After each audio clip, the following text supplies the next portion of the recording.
kabarnya yang seperti yang saya baca tadi malam lihat, itu Kevin De Bruyne nggak main sama Eden Hazard.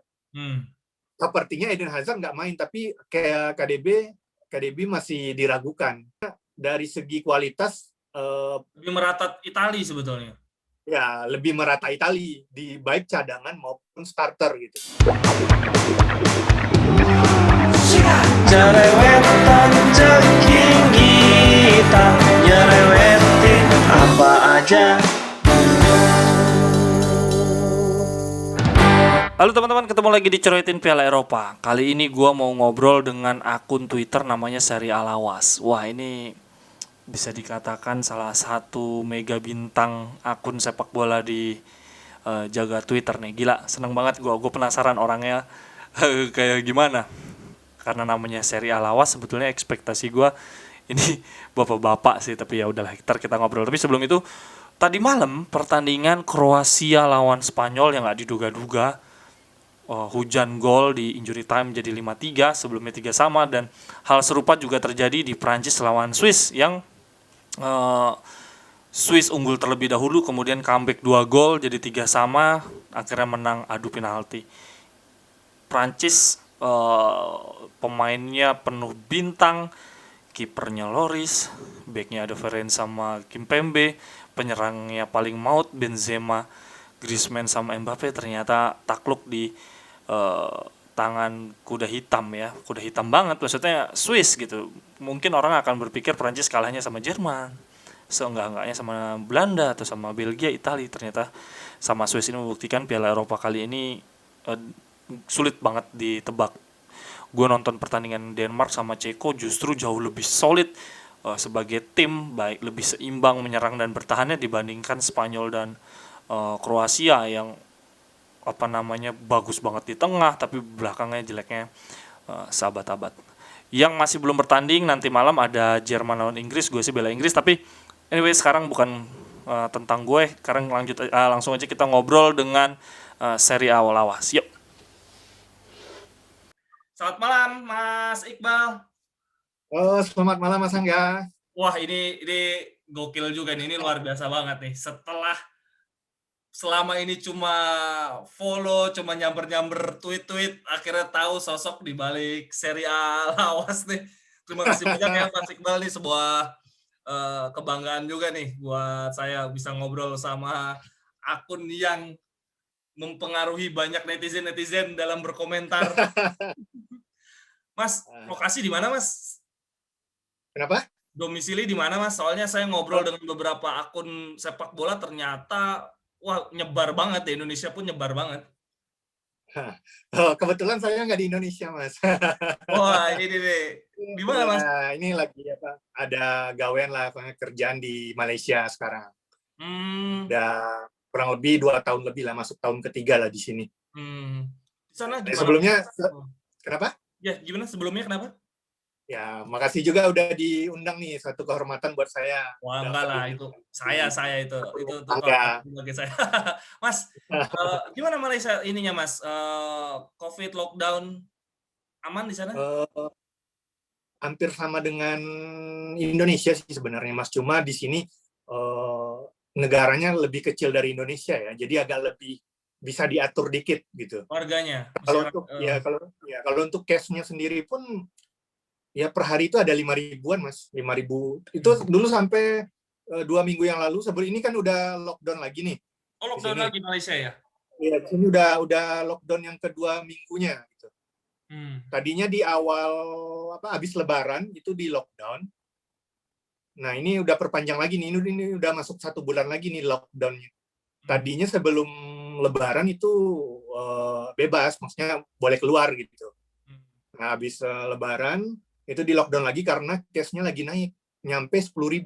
Biasanya Malaysia ini di bawah 3.000 gitu kan. Itu dulu sempat 0. Tahun kemarin sempat 0, tapi karena ya tahulah Mas, karena udah dibuka kembali, jadi masyarakatnya masih ada yang bawel ya, yang nggak bisa diomongin gitu kan. Akhirnya di lockdown lagi,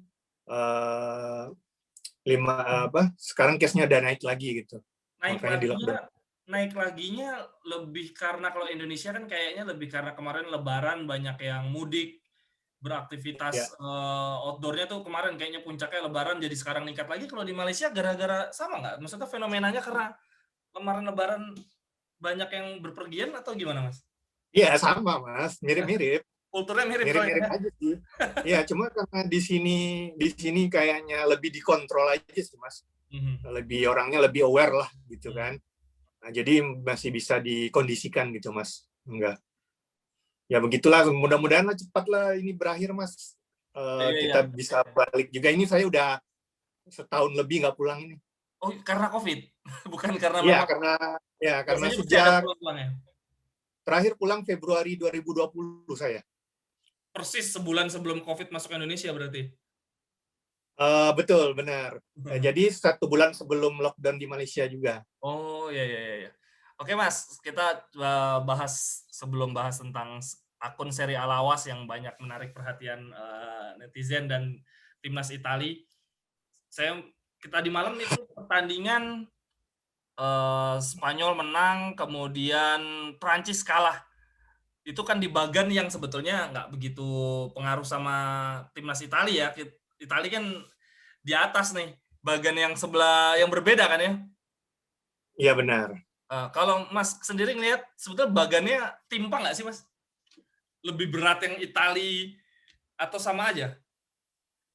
Kalau menurut saya sih sama aja, Mas. Kalau udah di turnamen biasanya banyak kejutan, walaupun kadang tim besar pun ya biasa aja. Ya buktinya tadi malam Prancis kalah kan. Akhirnya bisa comeback gitu Swiss. Jadi kalau untuk masalah bagan itu menurut saya nggak ada pengaruh sih. Siapa aja harus siap dihadapin gitu. Namanya kita berkompetisi turnamen gitu kan. Ya mau nggak mau timnya harus siap melawan siapa aja gitu. Berarti ini sisanya sekarang yang belum bertanding adalah Jerman sama Inggris dan Ukraina sama apa satu lagi saya jadi lupa. Swedia ya. Itu semua bagian bawah ya. Yang atas udah selesai semua ya, Mas, bagian Italia ya. Italia Belgia. Bagian Italia udah selesai semua, jadi Italia ketemu Belgia, Swiss ketemu Prancis. Nah, nanti bisa aja Italia ketemu sama Swiss lagi nih di semifinal. lebih ke Italia. Ini menarik nih. Gimana menariknya? Karena di grup. Tapi kalau misalnya seandainya, kenapa, Mas? Silakan. Kayaknya suaranya agak delay, jadi kepotongnya. Oh gitu ya. Silakan. Ya kalau ketemunya Swiss nih, kalau Swiss menang dan Italia bisa juga menang melawan Belgia, ini juga menarik, Mas, karena Swiss akan menampilkan yang berbeda dari fase grup gitu. Kalau kita lihat di fase grup, Swiss hampir bisa dibilang nggak ada perlawanan melawan Italia kan. Jadi menurut saya ini akan ada pertandingan yang sedikit berbeda nanti kalau seandainya mereka bertemu di semifinal, kalau seandainya mereka sama-sama lolos kan. Ini menarik juga sih melihat Italia nggak bisa nganggap remeh Swiss lagi kalau melihat dari rekam pertandingan sebelumnya nggak bisa dianggap seperti itu lagi gitu. Nggak sembarangan lagi gitu. Betul, ngejar ketertinggalan 2 gol lawan pemain sebanyak bintang-bintang di Prancis itu bukan hal mudah itu. Benar. Nah, di Spanyol juga, Mas nonton Spanyol lawan Kroasia nggak? Sebetulnya Spanyol nggak begitu bagus di lini pertahanan ya, kalau dilihat-lihat nggak sekuat tahun-tahun sebelumnya. Kebetulan tadi malam saya nonton. Itu emang kalau kita membandingkan dari skuad Spanyol Euro 2012 lah, 2000 mungkin yang terakhir lah ya, yang 2016 ya, sekarang sih menurut saya jauh dari, ya agak ragu sih saya buat untuk Spanyol bisa ke final gitu. Tapi kita nggak tahu juga kan dengan taktiknya si Enrique gimana. Kalau dari segi materi pemain pun ya nggak ada yang mewah. Masih menurut saya biasa-biasa aja. Betul. Gitu. Nggak ada yang begitu begitu mumpuni lah gitu. Hanya ya seperti terakhir Sergio Ramos nggak dibawa gitu kan. Jadi ada beberapa pemain-pemain penting yang memang pertama karena masanya udah habis, terus memang ada beberapa mungkin yang cedera. Saya juga nggak tahu banget skuad Spanyol ini yang sekarang ya. Yang saya tahu Spanyol itu ya 2008 sama 2012 itu tuh udah nggak ada lawan itu yang skuad itu. Betul, soalnya dengan memperhatikan liga besar Eropa kayak Inggris, Spanyol yang notabene di liga-liga Eropa mereka masih menguasai, tapi ketika kumpul di timnas sebetulnya pemain-pemain timnas Spanyol juga nggak semewah-mewah timnas Italia juga ya, maksudnya kalau dilihat. Benar. Padahal di kompetisi Eropa mereka kan berkuasa banget tuh. Inggris, lihat aja pemain skuad Inggris sekarang juga kayaknya biasa-biasa banget kan. Kalau dilihat skuad yang mewah sejauh ini Prancis sih yang lumayan sama Portugal itu lumayan. Kalau di Jerman pun ya masih biasa-biasa aja gitu, nggak terlalu mega bintang lah gitu.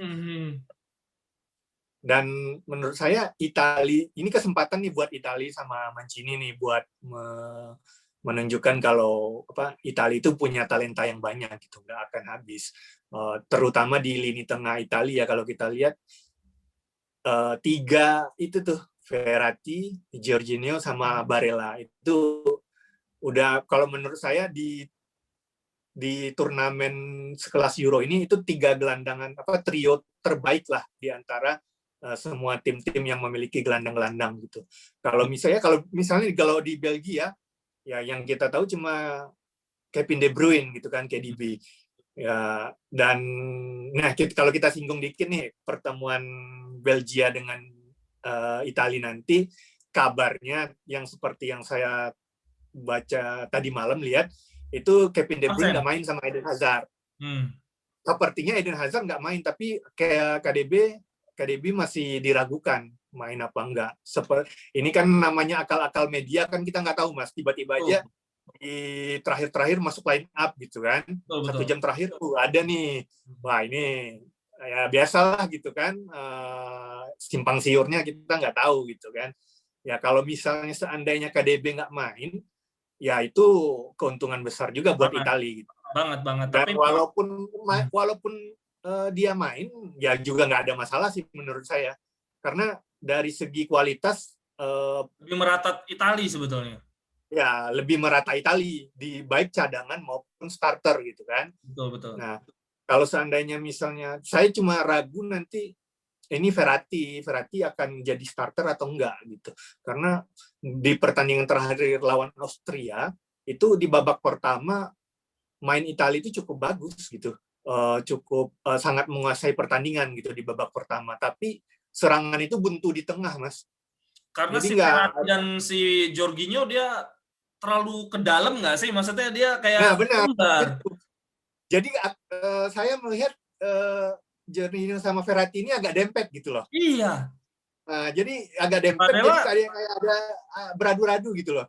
Sementara Barella juga walaupun dia lebih menyerang, Barella kan lebih agak ke kanan, maksudnya dia bukan, jadi yang sebelah kiri tengahnya tuh kurang menekan gitu kan, nggak kayak Locatelli, nggak kayak Pessina. Kalau Pessina main kan sisi kirinya sangat nyerang kan.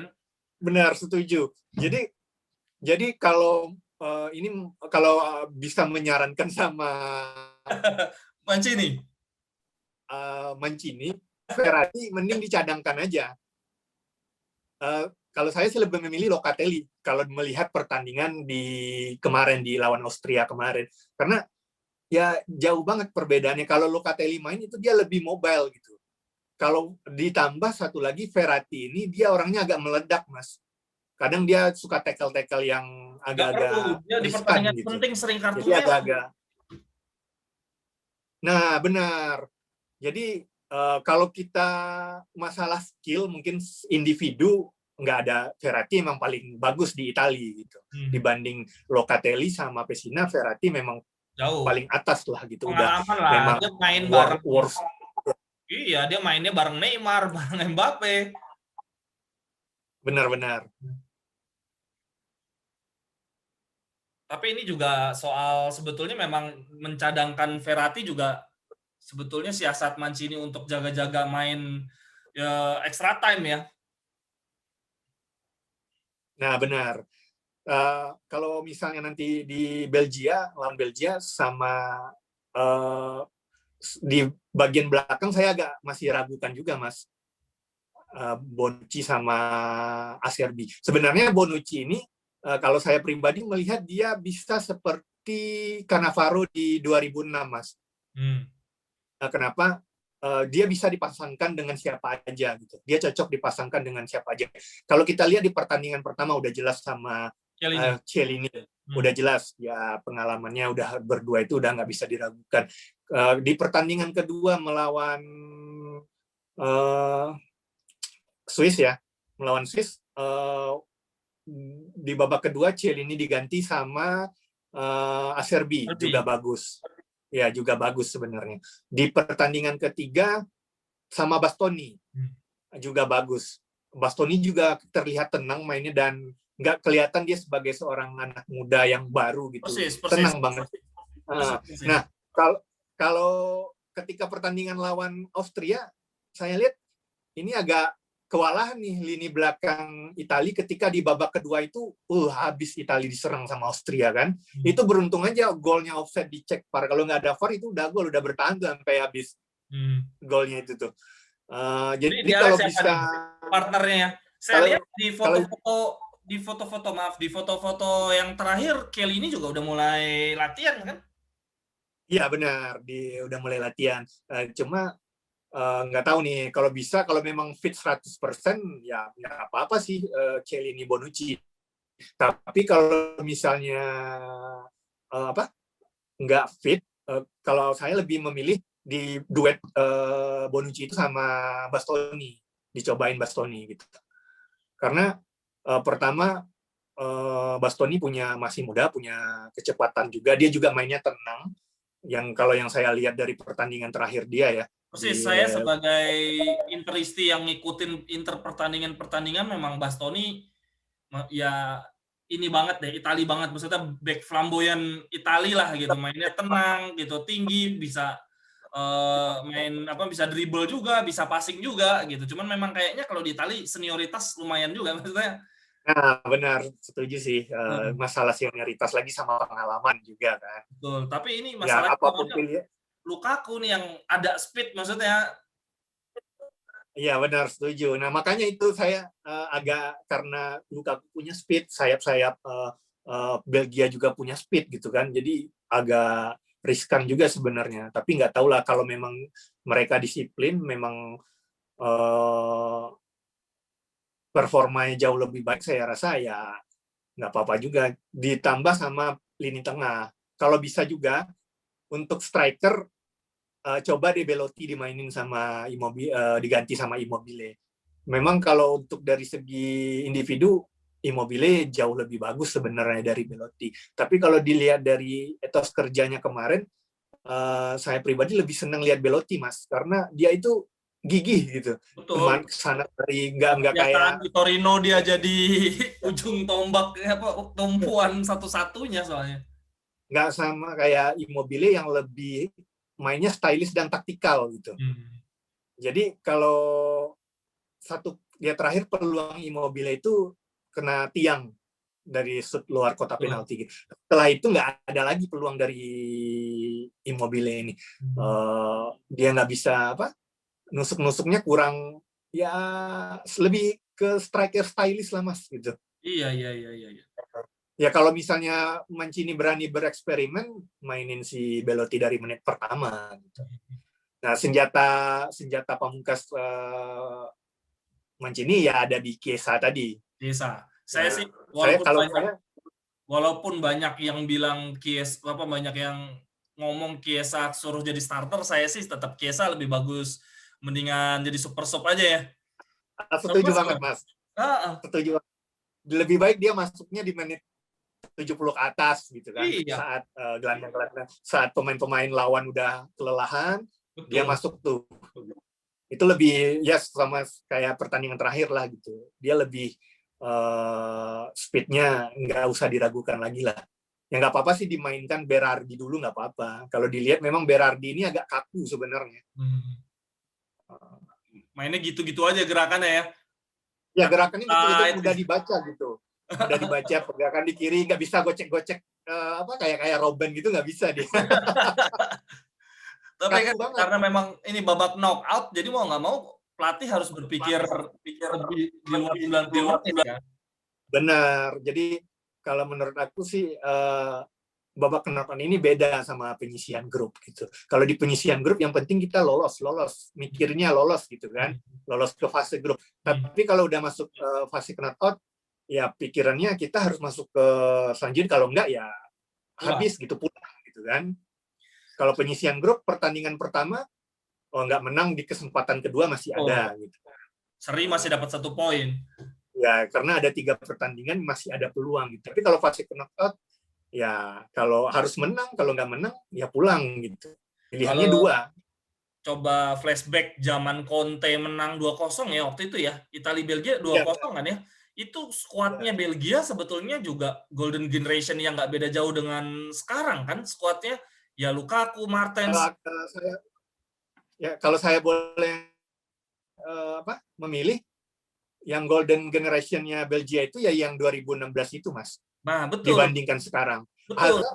Hazard sekarang udah habis. Hazard udah habis sekarang. Vermaelen udah nggak kayak dulu. Oh iya. Vertonghen nggak kayak dulu lagi. Yang paling naik daun itu ya si Lukaku sih sama Kevin De Bruyne. Oke, sementara dari Courtois.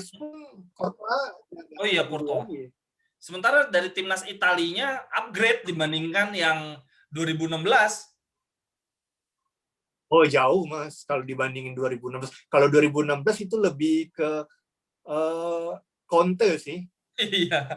Racikan Conte luar biasa sih kalau menurut saya, karena ya, hampir semua pemain-pemain yang di bawah Conte itu kan banyak diragukan sama orang. Gitu. Iyalah, Pele, Eder. Dan nggak banyak juga yang tahu. Ya Pele, Eder, siapa yang tahu gitu ya. Ternyata dari nama-nama tersebut lah yang perannya paling banyak gitu. Betul, makanya ketika Belgia ketemu Italia saat ini banyak yang bilang di atas kertas Belgia unggul, sebetulnya saya ya nggak setuju banget ya. Maksudnya pemainnya Italia 2016 berbeda jauh, sementara yang Belgia sama-sama aja tapi mereka sudah mengalami fase penurunan, kayak Hazard waktu itu masih di Chelsea lagi on fire-nya, sekarang di Madrid jarang main. Ya, benar. Ditambah sekarang bench-nya Belgia juga nggak seimbang kayak di Italia, Mas.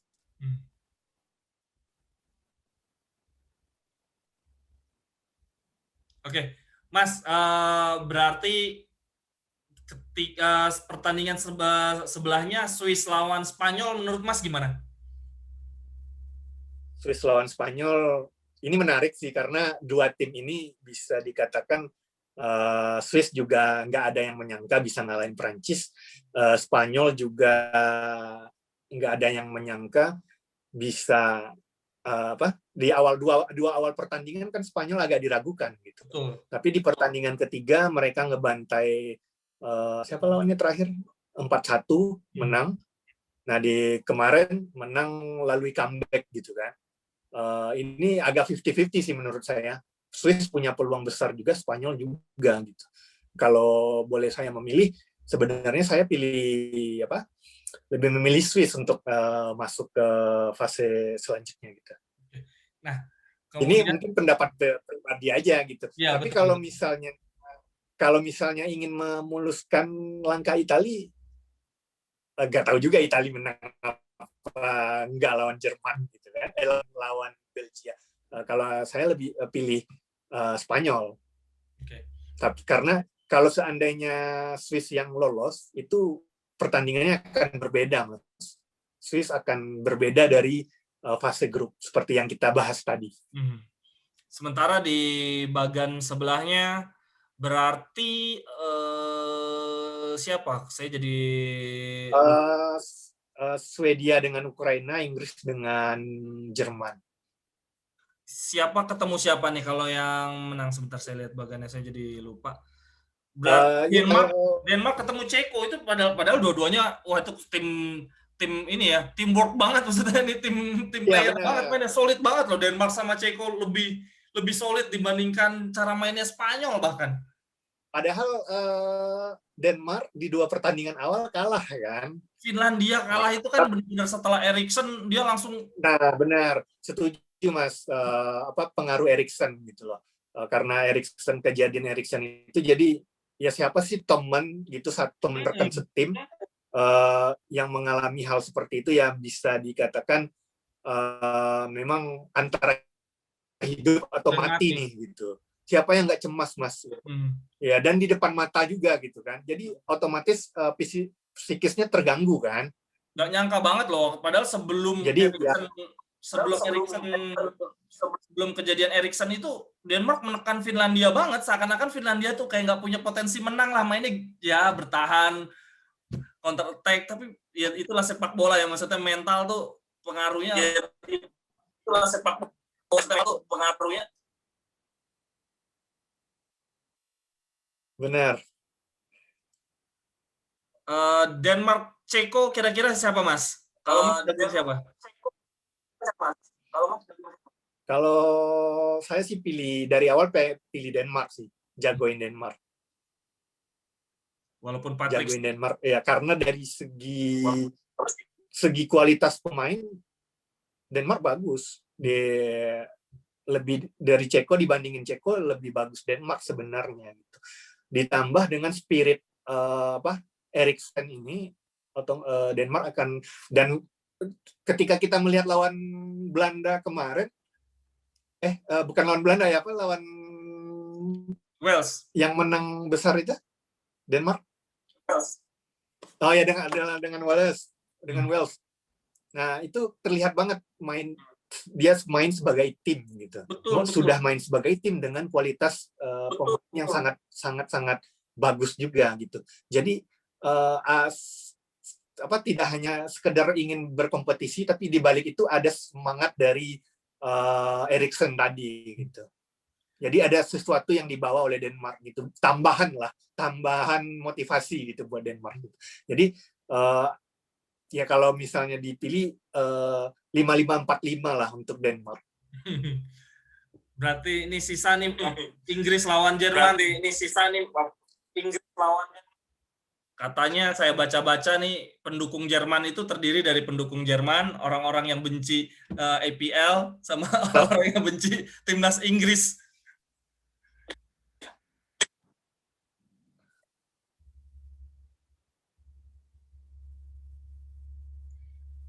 Gimana Mas Iqbal? Suara saya putus-putus kan? Ini baru dengar lagi Mas. Oke Mas, prediksi Inggris lawan Jerman. Soalnya nih di sosial media saya semua orang dukung Jerman. Semua pendukung Jerman ditambah netizen yang benci Liga Inggris ditambah netizen yang benci timnas Inggris. Jadi semuanya dukung Jerman. Kalau aku pribadi pilih Jerman sih buat lolos. Itali ya, Jerman karena kenapa? Itali Jerman di final. Setuju. setuju boleh. Kayaknya ya Jerman memang tim panser lah, maksudnya memang kadang suka terlambat panas kan, dia di awal-awal juga sempat jelek banget kan Jerman. Iya, di awal juga jelek banget Jerman, lawan Prancis kalah 1-0. Nah, di pertandingan kedua cukup meledak, ngebantai Portugal 2-4 gitu kan. Nah, di pertandingan terakhir lawan Hungaria keteteran juga. Akhirnya bisa imbang gitu kan. Betul, sebetulnya paling konsisten Italia ya, konsisten banget. Kalau sejauh ini ya Italia sama Belgia tadi yang paling konsisten sejauh ini. Oh iya betul. Belgia juga. Karena sebenarnya Italia sama Belgia ini lawan yang cocok sebenarnya Mas gitu. Kenapa? Di penyisihan kualifikasi kemarin itu poin sempurna Belgia sama Italia. Ditambah gol paling banyak Belgia sama Italia juga. Belgia nomor 1, Italia nomor 2. Kalau nggak salah beda 2 apa 3 gol gitu selama kualifikasi. Dan dua negara ini menyapu bersih semua kemenangan selama kualifikasi gitu. Di pertandingan penyisian kemarin pun poin sempurna 9 gitu kan. Di 16 besar sama-sama menang juga. Kalau menang sama-sama menang tipis juga. Jadi ini cocok banget nih ketemu gitu. Ditambah saya ingin melihat keraguan orang-orang akan timnas Italia saat ini gitu kan. Kan orang banyak bilang memang selama 32 kemenangan Italia ini berapa? Lawannya 27 kelas ya? menengah. 27 ya Mas ya? Saya lupa berapa, tapi dianggapnya tidak ada lawan berat ya. Ya, dianggapnya tidak ada lawan berat, tidak bertemu dengan tim yang selevel gitu. Tapi ya bisa kita lihat nggak gitu juga gitu kan. Memang saya agak setuju. Memang Italia belum bertemu dengan lawan yang selevel dengan dia di atas ataupun yang setara dengan dia.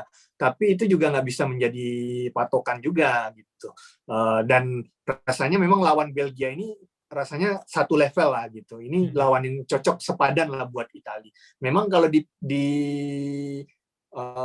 dibahas sebelumnya, Italia itu memang baru kalah sama Prancis sama Portugal. Itu di pertandingan persahabatan sama pertandingan Nation League. Nah, itu pertandingan lawan Prancis, Italia kalah, itu Mancini baru berapa bulan gitu melatih Italia, baru banget. Itu pertandingan kedua resmi dia. Sebelumnya Italia lawan Arab Saudi menang tipis. Itu pertandingan pertama Mancini kalau nggak salah. Setelah itu pertandingan kedua lawan Prancis kalah. Jadi wajar aja sih kalah menurut saya, karena ini pertama ya awal-awal Mancini melatih Italia, masih meraba-raba tim pemain-pemain gitu kan. Oke, Mas Iqbal, terakhir kepikiran ya Mas Angga. Kepikiran bikin akun Serie A Lawas tuh gimana sih Mas awalnya? Dan itu ada berapa banyak orang sih di belakang itu? Nah, ini menarik nih pertanyaan ini. Serie A Lawas itu pertama itu saya yang bikin 2012 Mas. 2012 itu karena iseng aja Mas. Waktu itu kan saya masih kuliah Mas gitu. Mungkin akunnya emang lawas tapi orangnya nggak lawas-lawas banget Mas. Ya tadinya disclaimer dulu. Iya, expect-nya wah ini kayaknya bapak-bapak nih, pas lihat anak muda sama aja gitu. Ya mungkin orang ngira ini adminnya umur di atas umur 35 tahun kali ya gitu kan. Iya, era-eranya Rayana Jaka Surya lah. Tapi ya kita dibilang bolehlah akunnya lawas tapi orangnya enggak gitulah. Jadi 2012 itu pertama saya bikin itu karena nggak ada kerjaan Mas gitu kan. Karena kuliah udah habis. Jadi waktu itu saya masih susun skripsi. Ini saya ngapain ya gitu. Bingung gitu kan. Nggak ada kegiatan lain. Jadi pada saat itu di Twitter lihat-lihat orang udah banyak akun bola tapi nggak ada yang bahas nostalgia gitu. Nggak ada yang bahas Serie A zaman dulu. Jadi tiba-tiba aja kepikiran pengen bikin, gue coba bikin deh akun ini, siapa tahu aja gitu kan, rame gitu kan. Akhirnya saya bikin tuh. Saya masih ingat 2 Desember 2012. Itu akun Serie A Lawas pertama. Akhirnya pertama bikin dibantu sama akun-akun lain juga yang ngebantu promote gitu. Akhirnya respon pertama itu luar biasa Mas. Yang ibaratnya nggak saya bayangkan sebelumnya gitu. Baru 1 jam pertama itu udah 300 followers gitu kan. Ini hal yang di luar ekspektasi gitu loh. Ini tujuan bikin akun Serie A Lawas itu pertama ya cuma untuk sekedar nostalgia gitu. Ditambah nostalgia, maksud saya punya kenangan dengan Serie A zaman dulu, dan mungkin dengan adanya akun ini banyak juga orang yang nostalgia. Ya, jadi ajang nostalgia gitu. Dan yang beruntungnya saya, dengan adanya akun Lawas ini pengetahuan saya jauh lebih bertambah Mas gitu. Yang tadinya cuma ya biasa-biasa aja, akhirnya saya juga ikut ngulik-ngulik sana sini, cari-cari tahu, ditambah followers yang bisa dikatakan banyak banget yang lebih tua dari kita ya kalau dari umur gitu, lebih pengetahuannya lebih banyak gitu, jadi itu sangat-sangat ngebantu kita gitu. Dan untuk admin orang di balik Seri Alawas ini ada 2, itu saya sama satu lagi Faiz, teman itu. Agak lucu aja ceritanya Mas. Jadi awalnya saya sendiri, habis itu saya agak kewalahan kalau kita awal akun itu kan harus rajin berkomunikasi kan, dengan followers, pertanyaannya dijawab, dia nanya ini itu apa, terus rajin posting. Jadi saya agak kewalahan gitu Mas. Wah ini banyak banget ini yang mention gitu kan, animonya luar biasa gitu. Akhirnya ada satu akun pribadi, dia rajin nge-tweet, mention Lawas juga gitu kan. Terus ya udah saya DM kan, mau nggak jadi admin gitu. Boleh katanya. Syaratnya apa, dia bilang kan. Syaratnya cuma satu aja, yang penting lu netral gitu. Kita di sini bernostalgia, bukan bahas misal lu fans club apa kita bukan ngomongin fans club gitu. Jadi kita bahas nostalgia. Ya udah, akhirnya sampai sekarang kita berdua Mas. Dan yang lucunya sampai sekarang itu yang paling seru itu di kita masalah fans club gini Mas. Misalnya nih, ketika kita bahas Inter gitu, banyak sekali tuh yang bilang, adminnya Interisti. Terus ketika kita bahas Juve atau Milan gitu juga, wah ini Juventini nih adminnya, ini Milanisti adminnya. Jadi pertanyaan-pertanyaan itu selalu terjadi. Tapi beberapa tahun belakang ini, 1 tahun belakang ini udah agak kurang Mas. Akhirnya setelah mungkin di awal-awal dulu sempat kita balas-balas juga ya.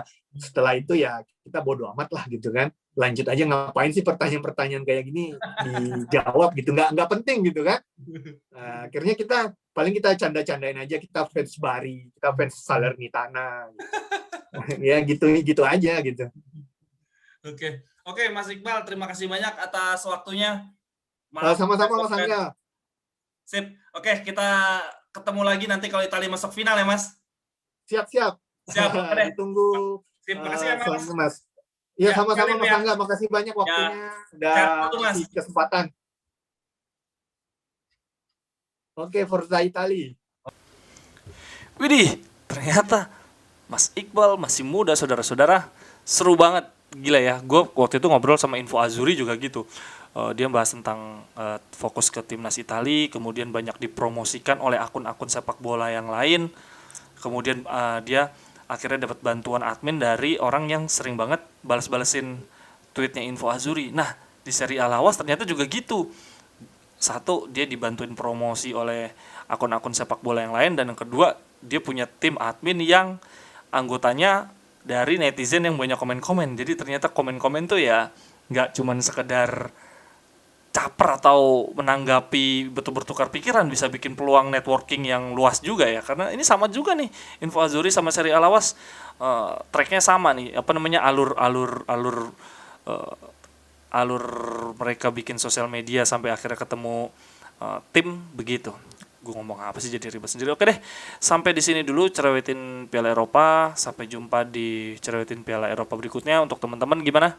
Dukung siapa? Italia lawan Belgia. Kalau gue sih jelas Italia karena gue mendukung Italia. Tapi gue lihat di timeline banyak banget pendukung Belgia, Portugal tuh gue nggak nyangka ya. Maksudnya kok bisa ada yang dukung. Kalau Portugal masih oke lah karena ada Ronaldonya. Kalau Belgia kan palingan cuma Lukaku. Cuman kan kayaknya orang yang suka Lukaku paling orang-orang baru-baru ini. Yang suka Kevin De Bruyne, Hazard juga sebetulnya lebih kepada fans yang mungkin suka Madrid, suka City gitu ya. Nggak mengakar kan pemain ini. Oke deh, sampai di sini dulu Cerewetin Piala Eropa. Bye-bye, thank you. Cerewetan